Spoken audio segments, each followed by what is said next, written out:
الله تعالى وبركاته. الحمد لله الذي حل النكاح وندب إليه وحرم السفاح وأوعد عذابا أليما عليه. أشهد أن لا إله إلا الله وأشهد أن محمدا رسول الله. اللهم صل وسلم على هذا النبي الكريم وعلى آله وصحبه أجمعين. أما بعد، فأوصيكم ونفسي أولا بتقوى الله يا عباد الله. Na kuhusieni pamoja na kuhusia nafsi yangu tumche Mwenyezi Mungu. Sipendi zidi dakika 10, ikifika dakika 10 nikumbushe. Napenda sema chache sana.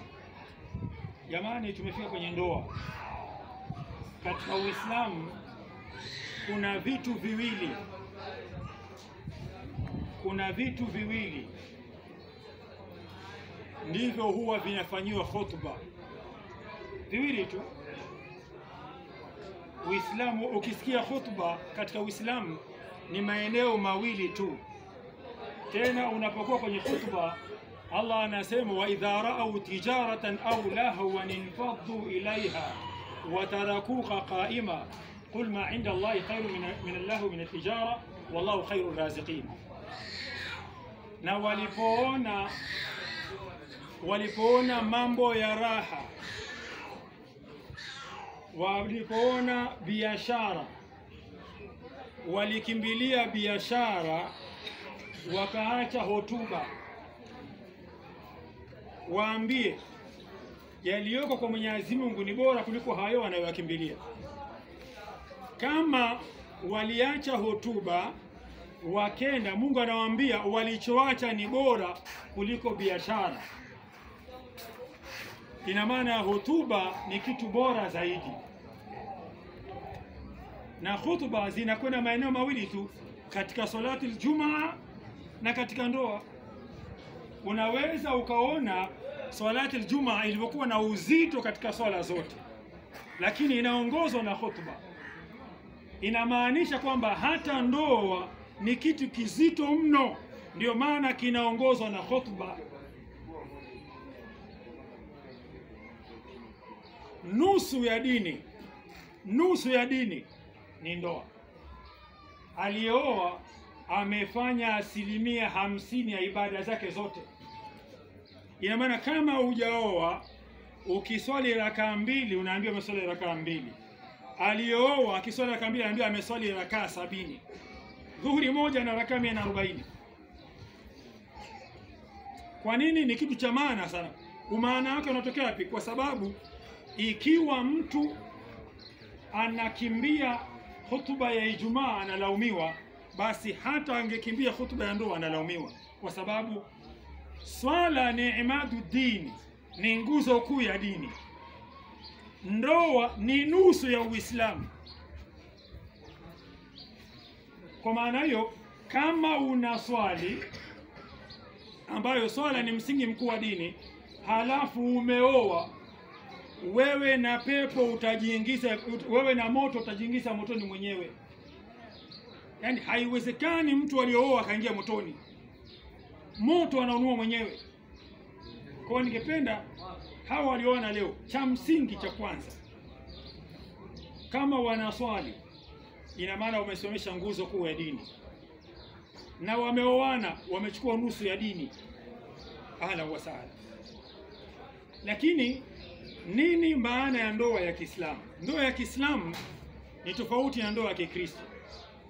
Ndoa ya Kiislamu anayefungisha ndoa ni wali, na dhamana ya ndoa iko kwa wali. Lakini kwa Wakristo ndoa ni mme na mke wanaoana wao wawili.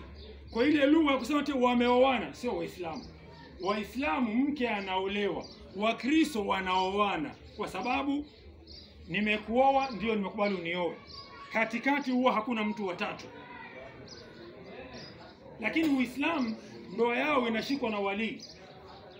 Na ndio maana linapotokea tatizo, fabahathu hakama min ahlihi wa hakama min ahliha, atumwe mtu mwenye mawazo, mwenye busara kwa ume na mtu mwenye busara ukeni.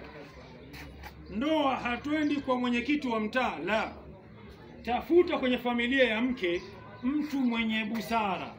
Tafuta mwenye busara katika familia ya mme. Kuna tabia vijana wakiona mke wake anachukua mtu yote tu. Jamani, ndoa haiingiliwi na jirani. Isikushindi kwa mwita jirani. Ikikushinda mwite ndugu yako mwenye hekima. Sio maana kuna ndugu wengine ndugu vicharuzi. Wewe anakushinda, anakuzingua.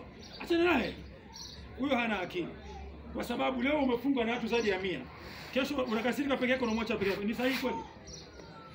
Leo mtuna sisi wote tuje kushinda na kufunga ndoa. Eti ukikasirika peke yako unamwacha. Haiwezekani.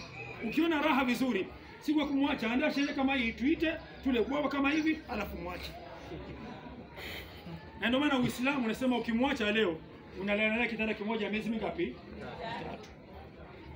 3. Umnunulie, umvishe kila kitu na ulale naye na mzungumzie kama kawaida. Maana wewe unataka kuacha, kama una moyo wa kuacha, miezi 3 mko pamoja, haya mwache. Tena sheria imekataa mke akiachika asifungashi virago akatoka. Kuna tabia hiyo. Usisi ngumi anaondoka, anabeba virago vyake anaondoka. Hakuna. Akiachika leo hatuombe kuachana. Lakini mwanamke anatakiwa ukiachika baki humo humo, akuemelee, akuvishe, akulaze, akulipia umeme, akununulie vocha ya simu, kila kitu kama kawaida. Na shuka moja vile vile miezi 3. Una moyo kweli? Ikiwa kweli ulikasirika miezi 3, tunasema kweli bwana alikasirika. Allahumma salli wa sallim alayhi. Na sasa nataka niseme kidogo kitu cha sheria. Kuna wakati inatokea kuna kitu kinaitwa mtu anaweza akazini alafu akapata thawabu. Mnasemaje?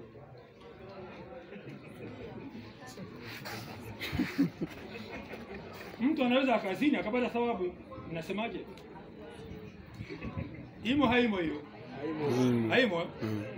Kielimu au kifikra? Sheria ya Kiislamu inasema hivi, mke wa mtu akitoka nje ya ndoa anakuwa ameachika directly. Sasa angalia, mwanamke katoka nje ya ndoa alafu amekusha achika, akamficha mume wake, wakaendelea kutembea. Ina maana mwanamke anazini, mwanamume yuko kwenye ndoa. Kweli sio? Anazini kihalali, hazini kihalali. Anazini kihalali hapo. La mwisho, vijana mmeoana. Nasema hivi, mke wa mtu akitoka akichepuka, ndoa automatically imekufa yenyewe. Na ni ushahidi sunna ya Mtume walipovumisha kwamba Bi Aisha amezini, Mtume alimwambia nenda kwenu. Kama ingethibitika angerudi, ingethibitika alizini angerudi. Kwa maana hiyo mke wa mtu akizini ndoa inakufa yenyewe. Sasa akificha, akiendelea na mume wake, wanazini, mme thawabu ya dhambi.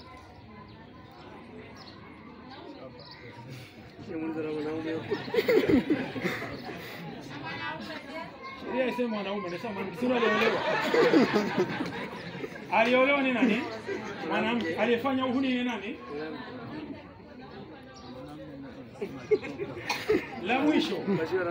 La mwisho, kijana umeoa, kiushauri kwa umri kama wa kwako, ukioa mke, ukitaka uchumi, baki na mke wako mmoja maisha yako yote.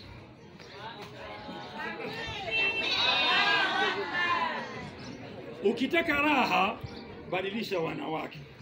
Lakini ushauri wangu, ikitaka uoe wanawake wengi, oa wanawake wengi wakati bado ni maskini. Ukishakuwa na hela, mchezo wa wanawake utakula sumu. Ukiwa maskini ndio oa sana. Ukishakuwa na hela, wake waliokukuta na hela ni hao, hamna kuongeza. Kwa wewe ninakushauri baki na mke huyu. Allah Subhanahu wa Ta'ala anasema fankihu ma taba lakum minan nisa mathna wa thulatha wa ruba. Oeni wanawake 2, 3 mpaka 4. Wa in khiftum alla ta'dilu, mkiona uadilifu ni mdogo, oeni mmoja. Lakini upande mwingine Allah anasema wala tastati'u an ta'dilu baina an-nisa walau harastum, hata mjitahidi hamwezi kuwatendea wanawake wema. Mungu anasema tuwe wengi, tuwe mmoja. Kama huna uadilifu, baki na mke mmoja. Na upande mwingine anasema hata ujitahidi uweze kufanya uadilifu wanawake. Anasema tuwe wengi au mmoja? Naam? kama huna uadilifu usioe. Upande pili nasema hata ujitahidi huwezi kufanya uadilifu. Anashauri wangapi? Mmoja.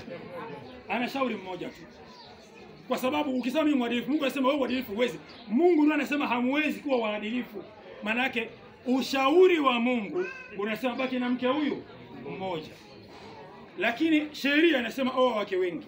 Nini na Mungu ametoa faida, unapobaki na mke mmoja, dhalika adna an la ta'ulu, itakusaidia usiwe maskini. Kwa ile habari ya kupeana moyo wewe watu yale maneno ya uongo. Ni vizuri zaidi mwanaume mmoja abaki na mke wake mmoja. Kiuchumi ni nzuri sana, lakini kisaikolojia ni nzuri zaidi, kwa sababu umeshaambiwa mwanamke nuksanul aqli wa nuksanul imani. Akili ziko nusu na imani iko nusu. Unasemaje? Alafu ndio unawazoa wanne unakuwa nao. Unapona? Utapona? Utakufa tu. Utakufa. Hayo mabalaa watu. Ukishaoa mke wako mmoja, wewe tafuta hela. Pambana na hela tu. Hayo mengine mabalaa yaache mitaani, watazoa wengine. Hii fahari ndio sunna imesemwa. Wengi acheni hiyo habari kudanganyana. Mungu anashauri kwamba kaa na mke mmoja, itakufanya usije kuwa maskini. Ukitaka naangalia, ukishakuwa na wake wengi roho lazima iwe juu. Kweli si kweli? Lazima. Ukishakuwa na wake wengi roho juu. Wakati mwingine unapigwa switch huko mtu anacheka kinyume. Sema leo nitamuonyesha ile. Ukigonga hodi saa 4 ufunguliwe. Kalale huko. Yaani ni bwana. Kaa na mke wako mmoja bwana. Ndio maana wewe angalia Waarabu wote. Kuna Mwarabu na wake wawili. Akimwoa wa pili Mswahili anamweka mtaani na halali. Kwa hiyo nakushauri bwana, ukitaka uchumi, Mungu anasema dhalika adna alla ta'ulu. Kuwa na mke mmoja itakusaidia usiwe maskini. Tuna ile hadithi tunaambiana, idha jaa al-gharibu jaa birizqi. Akija mgeni anakuja na riziki yake. Ukiwa mfanya kazi atakuja na mshahara. Mama wa nyumbani anakuja na tumbo. Salamu alaykum.